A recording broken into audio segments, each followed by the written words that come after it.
Salve gente, ben ritrovati sul canale.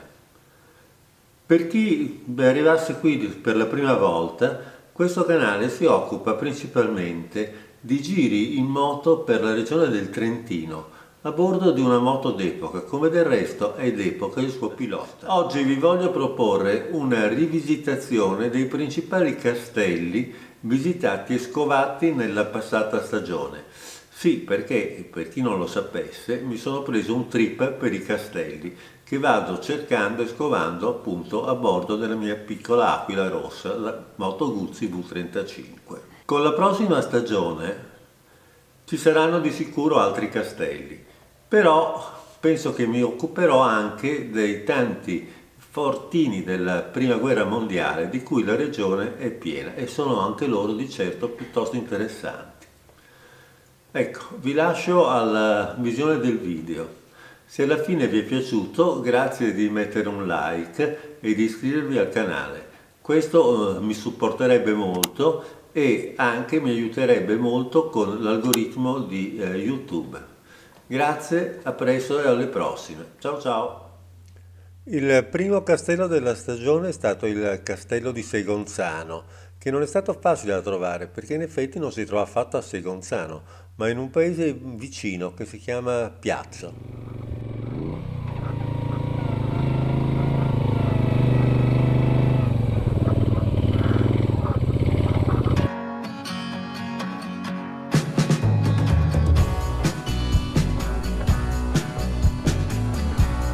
Ecco, questa curva mi preoccupava, difatti non è facile.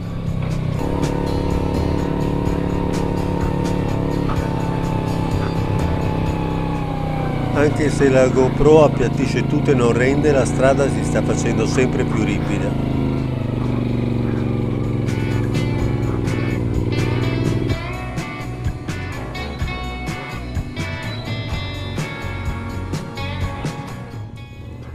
La moto non avanza più, anzi arretra addirittura.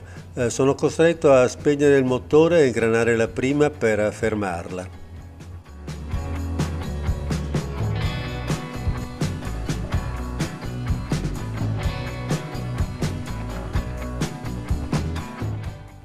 Riesco a riaccendere il motore e a riprendere la salita. Sarebbe stato un bel guaio se non ci fossi riuscito con questa pendenza.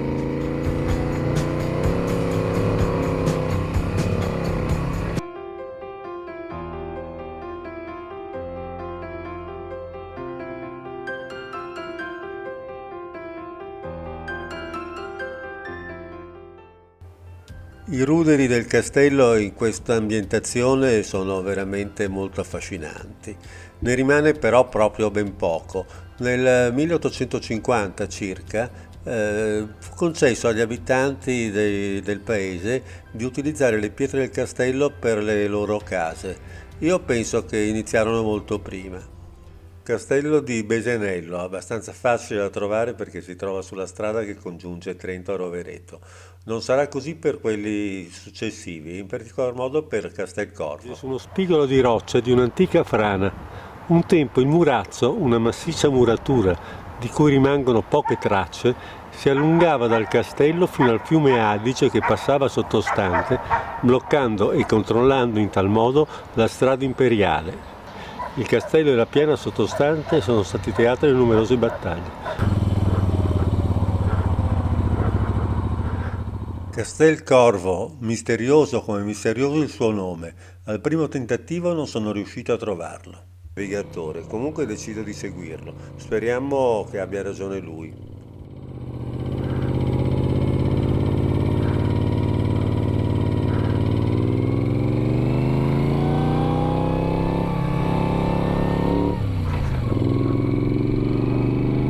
Qui il castello non lo vedo comunque.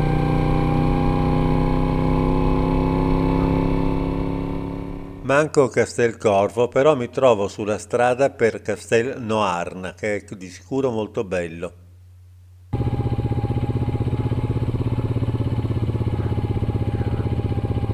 Adesso non lo vedo più, eccolo là.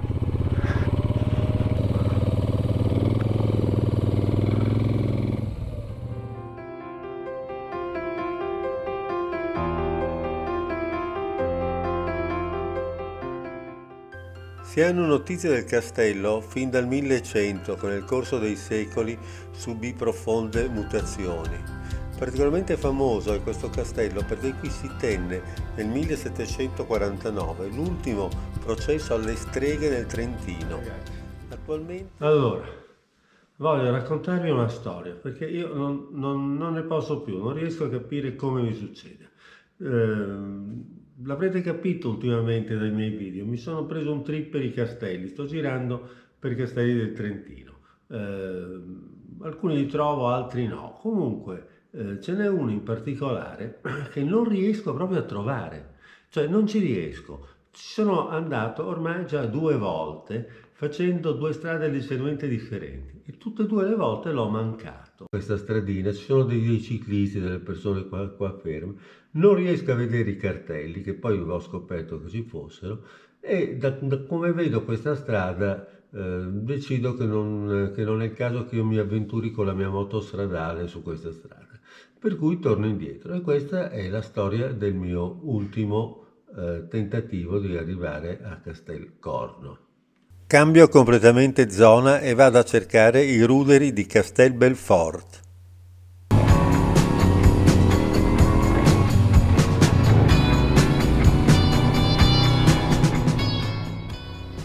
Arrivati al castello.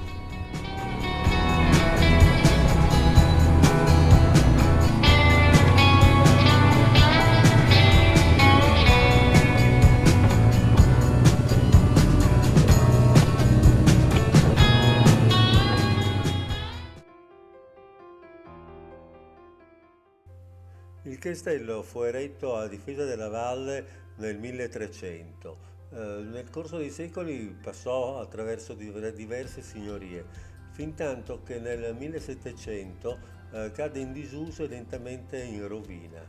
Negli anni 90 i conti saracini, che ne erano i proprietari dal 1600 circa, lo cedettero al comune di Sopramaggiore, che lo restaurò per quanto possibile. L'unica parte integra, intatta, è la torre, che è originaria del 1300.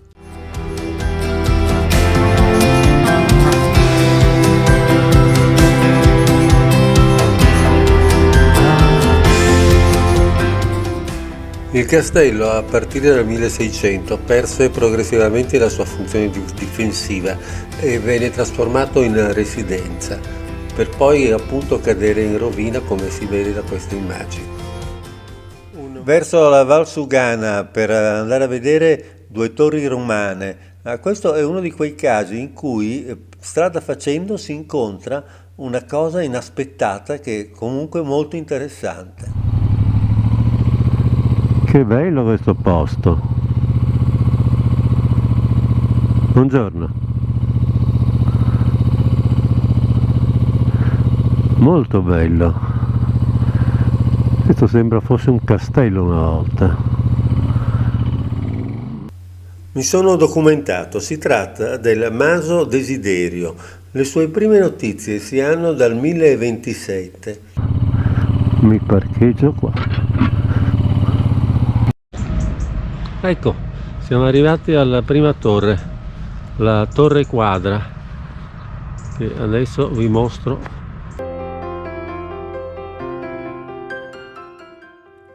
Le 2 torri, edificate in una zona paludosa, sono databili attorno al 1200, ma molto probabilmente la loro edificazione è avvenuta su una preesistente base romana.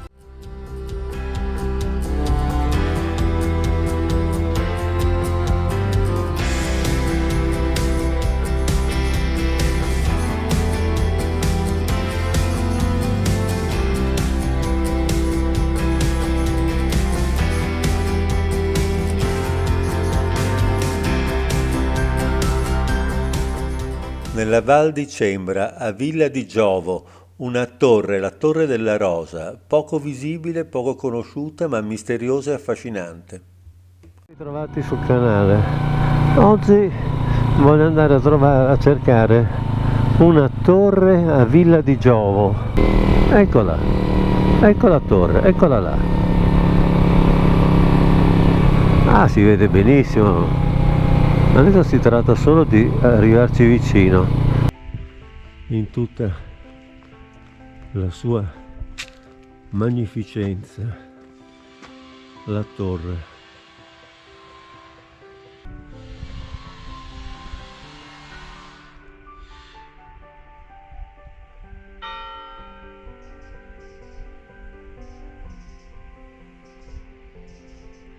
Alice, c'è scritto qualcosa? Andiamo a leggere cosa c'è scritto. Torre della Rosa.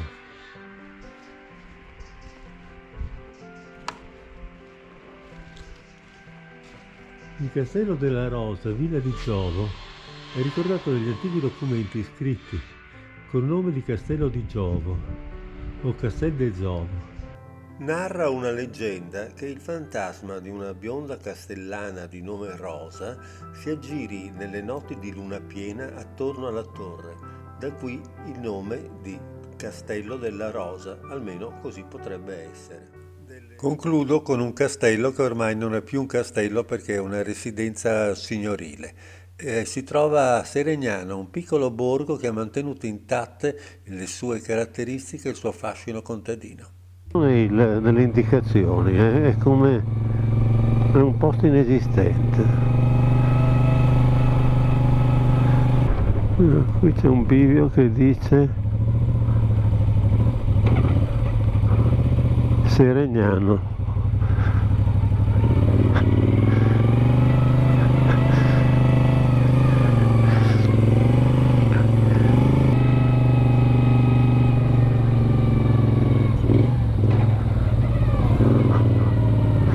Piccola aquila rossa sistemata, siamo a Seregnano, un gentile signore mi ha dato qualche informazione, sembra che il castello sia qua vicino. Adesso andiamo a vedere dov'è.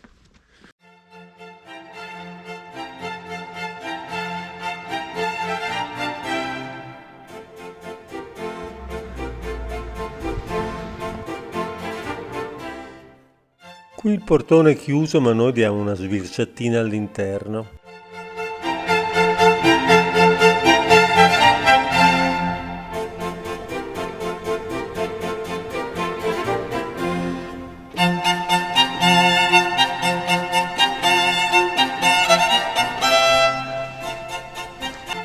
Dal retro si scorge questa torre, vestigia di quello che resta del castello medievale, che appunto nel 500 circa fu trasformato in casa patrizia. Ecco, fatti 2 passi per il borgo che in realtà merita, e guardate questo portico, piccola aquila rossa. Bene gente, allora io mi avvio sulla strada di casa rifacendo il medesimo percorso dell'andata. Lì castello c'era ben poco, cioè è rimasto un palazzo signorile.